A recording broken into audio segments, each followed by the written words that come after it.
How many of you are well into your 30s and have yet established credit? Yep, that's a lot of us. So today, stay tuned because we're going to be talking about establishing credit and we're going to give you some tips at the end.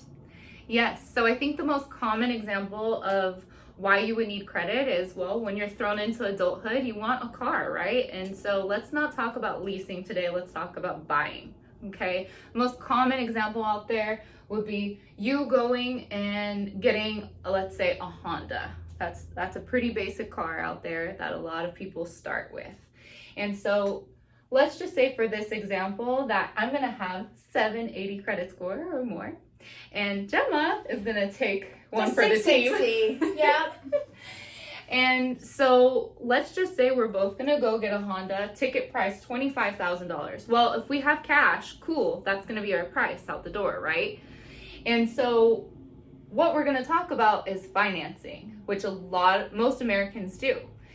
And so if they run my credit, the dealership, for 780 plus, I'm gonna qualify for most likely a 2.5 interest rate. Whereas Gemma over here with the 660 credit score, I'm probably going to qualify for 6.5. right. So why is that important? Well, it determines our cost over the next 5 years if we agree to a 5-year term. So let's just say, sure, we could pay it down sooner, but let's say Gemma and I both get the same Honda. We have the different interest rates and we're gonna pay it in 5 years. Well, what does our cost look like over that time? Mine is $26,621. Perfect. Mine is $29,343. Wow. So really the savings here for having a score like mine is about $3,000 over time. So you're telling me that because you have a higher credit score, I'm going to end up paying $3,000 more at the end of this loan. Damn right. All right, so let's talk about.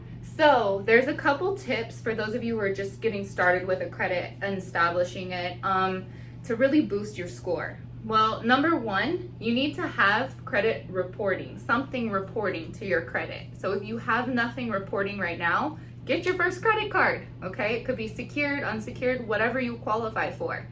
But you need to have discipline, you know? We need to be responsible about credit cards. Obviously, I think this was like the one thing that my parents would preach was like, don't get into credit card debt.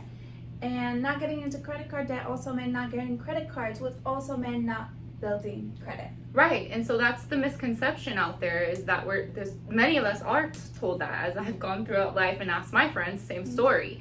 So here we're really trying to empower you to look at what the facts are, and these are the facts. You want to save $3,000 or not, number one, and then, getting started on your credit, there's a lot of things that you can do to boost it. So number one, have things reporting. Establish your relationships. Once you need to build on those relationships. And I know a lot of people think this is kind of crazy when they first hear it, building their credit, but you should have about 7 to 8 different relationships, whether it's credit cards, all credit cards, or some car loans, some house, whatever it is, you should have about 7 to 8 different relationships. The more relationships you have reporting every month, the higher your credit score is going to be. And when lenders, you approach them for money or loans like this, you're going to be favored for that. Yeah. Shown as responsible. Definitely. And again, that doesn't mean because you have 7 or 8 credit cards that you're going to max them all out and just go buy bags and stuff. You still want to keep your eyes on it and be responsible. Which brings us to the next tip, which is actually instead of making one payment a month towards your credit cards, making 2 payments a month. And why is that, Danielle?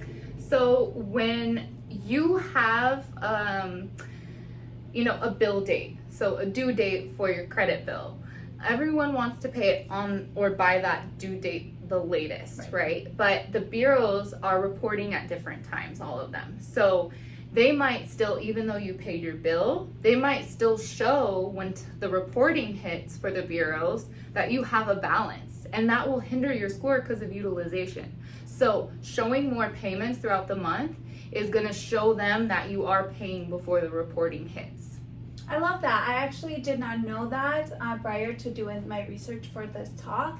I also would just pay it before, my close date, right? Because I didn't want to pay any interest to the credit card, so I would just do that once a month. So now I'm learning that I can do that multiple times, and that would actually bump it up. Yep. So we hope that these tips helped you guys in establishing your credit, boosting your score. And as always, our goal is to help you make más dinero. So we'll see you next time.